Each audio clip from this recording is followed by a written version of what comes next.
One of the big discoveries that came out of Fred Hutch was the bone marrow transplant, which is used to treat people who have blood cancers. And it was the first curative therapy for blood cancers. And from that sprung many different offshoots. One of them is immunotherapy, which is the ability to use the body's own immune system to fight many different diseases. We also spawned off a really great group that studies viruses. And as part of that, we've built our work around creating a vaccine for HIV. So we are the coordinating center for vaccine trials for HIV around the world. And because of that, we also became the coordinating center for COVID-19 vaccines in the US. So those who got Moderna, Johnson & Johnson, AstraZeneca, we help coordinate those trials in the US and around the world as well. Additionally, we do some amazing work around herpes. We have a lab here that is coming really close to developing a cure for herpes, and they're hoping to advance it to trials soon. But we also do a lot of work in prevention, early detection, screening, understanding what causes cancer. The last piece is we also reach out into the community, because there are a lot of people that are sort of displaced from the medical establishment. And we really need to find a way to reach out to all of them, because if our treatments, our knowledge is not reaching everybody, it's not good enough. It needs to be able to get everybody everywhere.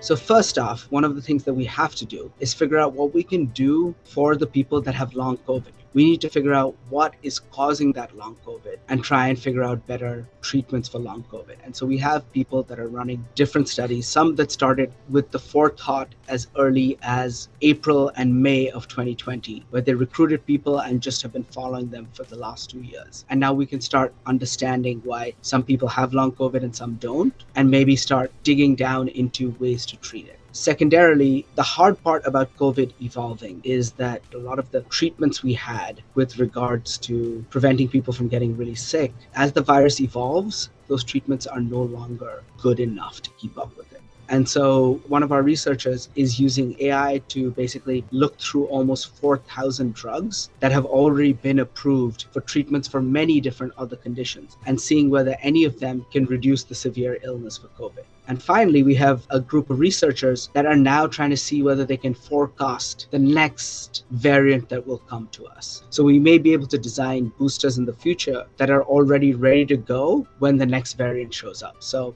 that forecasting of the future is something that I'm really excited about as well.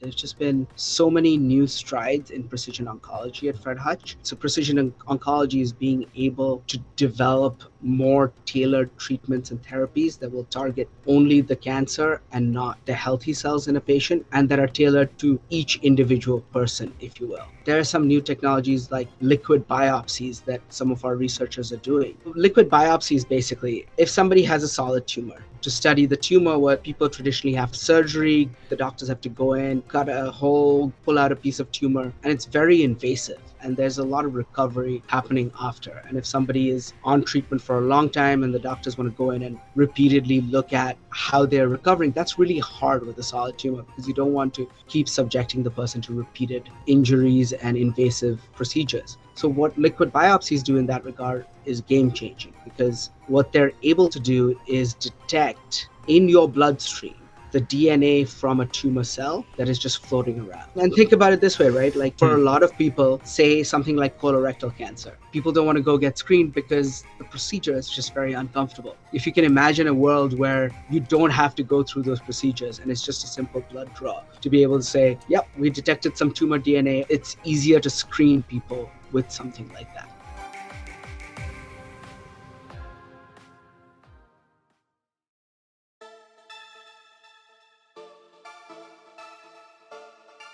My nearest analogy is really cancer treatment going back 10 years, going back 20 years, was like taking a sledgehammer to the cancer. You just take the biggest thing you can and just like whack it. And if you have collateral damage, you have collateral damage. It doesn't matter. But we're getting to the point where we're moving away from the sledgehammer and we're moving towards the scalpel. We're getting just way more precise about treating that cancer and that cancer only. as opposed to having these side effects, because standard treatments, standard chemotherapies often just target the most rapidly growing cells in your body. And often that's not just the cancer, it's also like liver, it's also hair, it's also skin, it's also gut. And so you see these people having all these different side effects. And that's the hard part about chemotherapy. You don't want people to have that really terrible quality of life when you're going through chemotherapy. And at the end of the day, it's about people being comfortable with the treatments that they're getting. And so we're getting better and being able to target the tumor more carefully. We need to just get even better. And hopefully in the next 10 years, it'll be like the most precise laser scalpel you can find. But I think we can always improve our precision.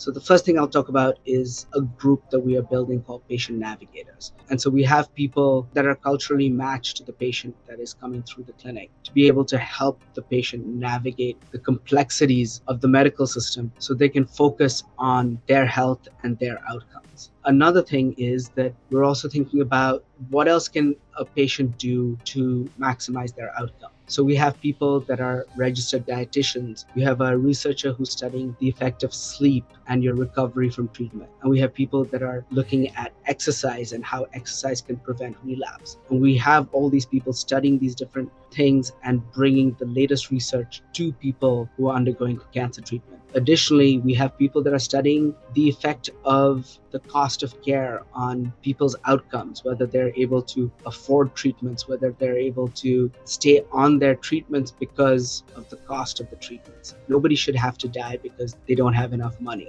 And then treatment is not the end. A lot of our survivors have side effects maybe 20, 40 years down the line. And we have people that do this long-term follow-up with a lot of our patients to really study and understand what are their outcomes. So those are all the additional elements that Fred Hutch offers, in addition to just treatments.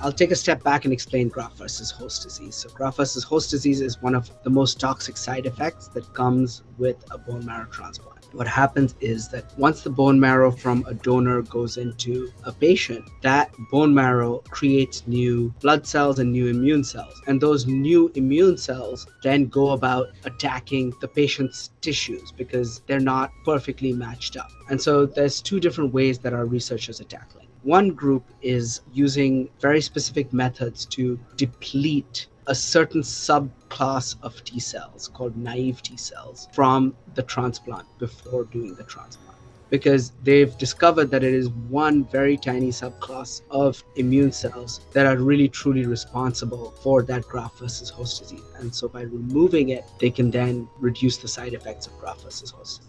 Another group, they're discovering that the gut microbiome of the patient may have a significant impact on whether they get graft-versus-host disease or not. And so they're taking the approach where they're starting to think about how can we alter or adjust the microbiome of the patients before we do a transplant, so that it is the exact right microbiome when we do the transplant, and that is able to reduce that graft-versus-host disease effect.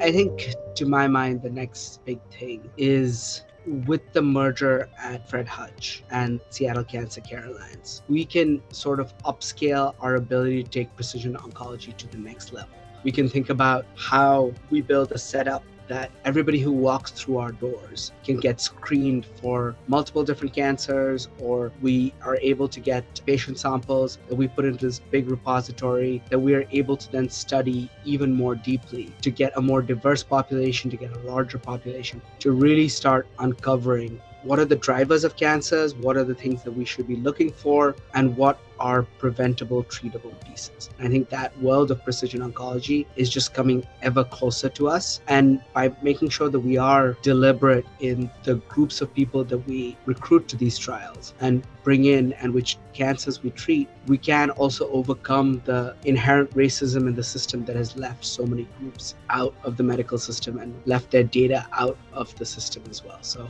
that is the hope, that we can build a more inclusive, bigger pool that we could make better predictions and better treatment suggestions to patients that come through the doors.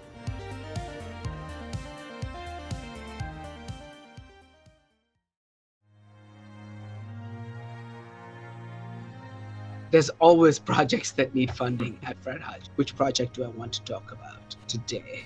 One of the types of immunotherapy that has been a game changer is something called CAR T immunotherapy. It's the ability to put almost an antibody on the surface of a T cell to target them to any tumors and destroy them. So our researchers are now building that next iteration of that CAR T cell immunotherapy. What they're able to do is almost be able to build logic gates into a CAR T immunotherapy. So they can say, is this present? Yes. Is this present? Yes. You must be a tumor we can destroy. Or is this present? Yes. Is this present? No. Okay, tumor cell we can destroy. So building in logic gates into a T cell, that's the next phase of evolution that some of this money will go toward. We are always appreciative of the support that Bingothon has given Fred Hutch. Like, it's people like you, it's donors that are part of Bingothon that really make the science happen. A lot of the big research and the big discoveries, yeah, they may be funded by big government grants, but to get to the point where they get that big government grant, it relies on individual donors and small fundraising to be able to try those crazy ideas that will be tomorrow's thing that we talk about at Bingothon a year or 2 years down. So thank you for making the future happen, all of you.